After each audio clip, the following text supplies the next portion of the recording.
going, guys?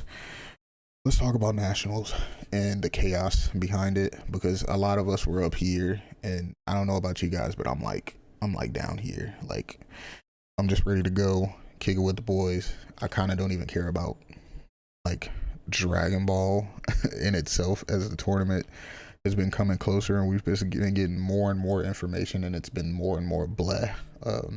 You know, some good things. It's IRL for the US. We're not even just going to just be talking about the US. We're also going to talk about the UK and Europe as a whole because they're getting screwed.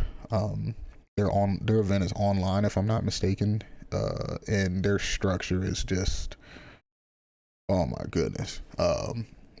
If we had the same structure that they had, the main discussion group would be full of just constant complaining, which would be warranted. And I'm honestly shocked they're not. I'm not surprised because European and UK players' voices tend to get drowned out. And Bondi tends to typically cater towards the US player base a lot more than them. But I can't do that. Like they getting shafted, and it sucks. Like some of the I want to say like one of their national events, the set isn't legal, but it releases on the 19th. For whatever reason, I don't know why it's not legal. And it's a webcam event, so they don't have to travel to go pick up product. So that's something that's really weird to me.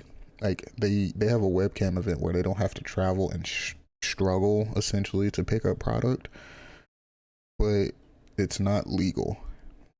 So that's really weird to me. I don't know why Bondi. I don't know why you're doing that. Um, like let's kind of bounce. We're gonna be bouncing back from U.S. to not U.S. The set being legal is weird. Like I don't know. Like there's just so much crap about this event. Like I said, two good things. It's IRL for us. We're having national events in general, and the prizes are pretty good. But everything else about this is just not even great. Like, uh, you know, it's really hard for me to even talk about this because I don't want to like bash Bondi because of all the stuff going on in the world. You know, I get there's probably a lot of stuff going on behind the scenes that we don't know about and talks and stuff. But like, man, it's just discouraging. Like, if you sit back and you just look, we got that issue with the set being pushed back. Then we had, I want to say this past week, today's the 31st. We had that update about the end of match procedures, and I think they did that to discourage players from drawing at the top tables and ending the tournament. But why would you do that? Like, take away the one thing that was ending the tournament. Play till there's one playing until there's one undefeated. Give us a set number of rounds. That's all you had to do. There was no need to change the end of match procedures. Like, and this is the biggest issue with that a lot of players have when it comes to Bondi, or when it comes to these changes. Is it seems weird that it always happens right before nationals. Like when we were playing in 2019, or even 2018, we had that weird, honestly 100% crappy prizing, and the man who shall not be named was able to change that prizing to something better, which was amazing. Prizing sucked going into the next year, but it's whatever. We played through it, but then they changed the structure to that play till there's one undefeated crap, and then they took away top 32, and now we're coming into this year. There's still no top 32. There's still technically the play until there's one undefeated, and then you change end of match procedures to where like now players are literally discouraged because if they lose game one in a meta that is literally going to 5 to 7 energy, then they're not gonna. They might as well just sign a slip if they lose game one. Like, there's no point. I'll just give my opponent. Like, you just give your opponent the win at that point. Like, why even keep playing? you, like, I don't understand it.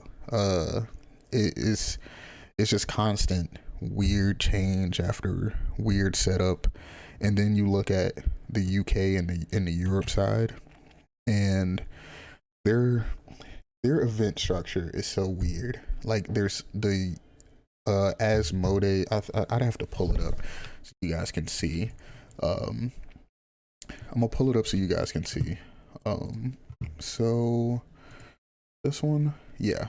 So the UK stores, the Asmodee UK stores in Europe, the set releases, and this is what I was talking about.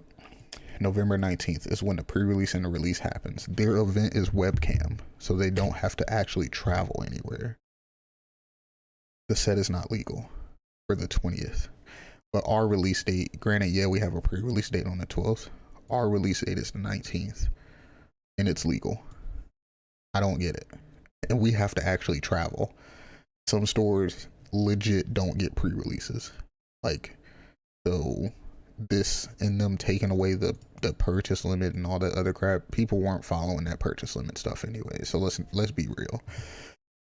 And then you look at Europe excluding the Asmodee UK stores. Their pre-release is on the 29th. Their release is on the 5th still, but it won't be legal for the European part, but it will be legal for the Oceanus, which is on November 27th and 28th.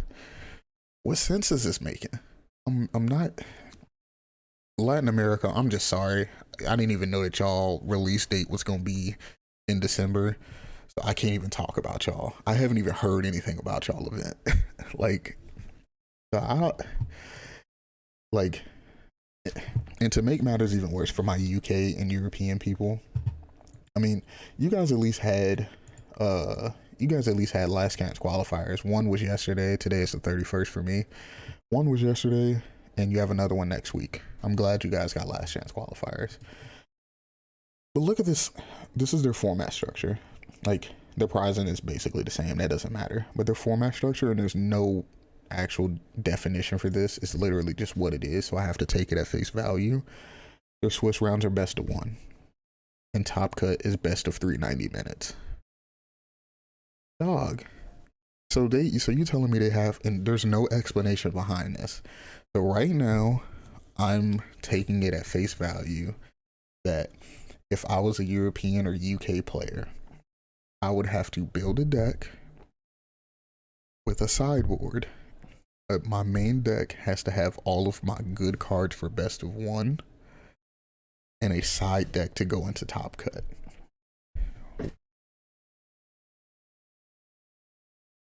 So you telling me that not only, like, because it doesn't tell me I get to change my deck for Top Cut. It doesn't tell me I have to turn in 2 deck lists for registration. So it's not telling me that when you register, you get to have a best of 1 deck and a best of 3 deck, and you turn both of those in at the same time, which would be fantastic. I think players would love that on European or card market finals, whatever. But that's not what this says. It just tells you standard plus sideboard, 50 minutes best of 1, best of 390 minutes. What the hell is this? I will say, after this year, a lot of people are quitting this game. This structure, especially for the UK and European players, is horrific. I don't blame a lot of them for quitting because of that. Just that alone, the fact that a lot of product isn't legal when they don't have to travel for an event, and it's legal on the same day as the US, and they don't have to travel except for going to their store, picking up the product, and making their deck.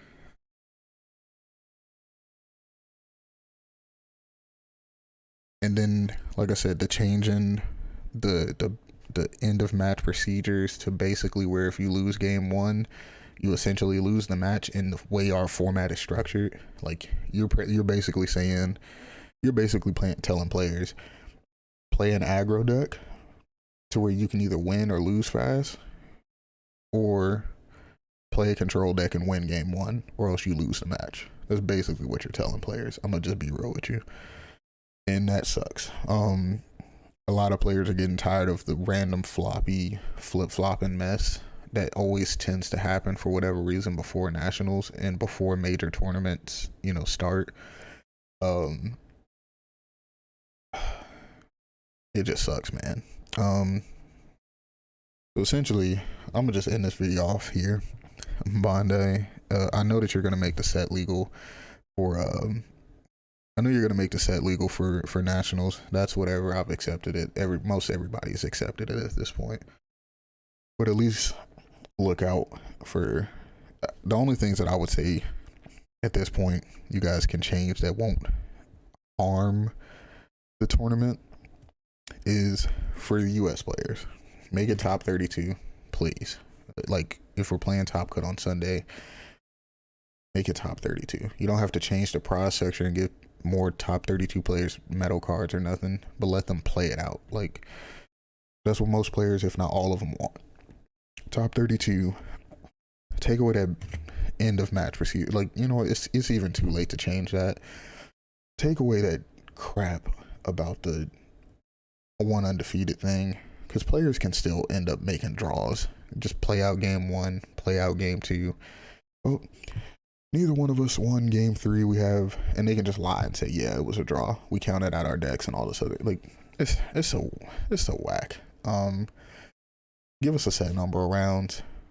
And for my European players, like, you need to listen to them a lot more. Like, you need to actually talk to some of them, because best of one during Swiss with no ability to change their decks or have a second deck list or something like that, because I'm just going based off of face value of what you've shown, is terrible.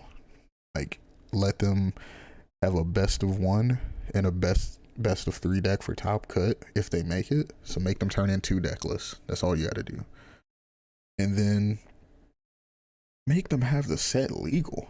Like, bro, it's legal on the same day. Like, I don't understand it.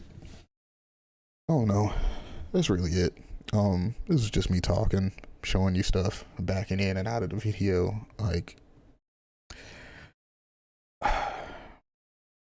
I guess I really will finish it off by saying I don't know if the game kind of continues this way, mine or a couple other players that I know, I don't know if we will continue playing this game in the future.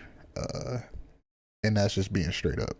I try to not trying to put a Debbie Downer thoughts into people's head, but that shit is what it is. I don't know. That's really it. Peace.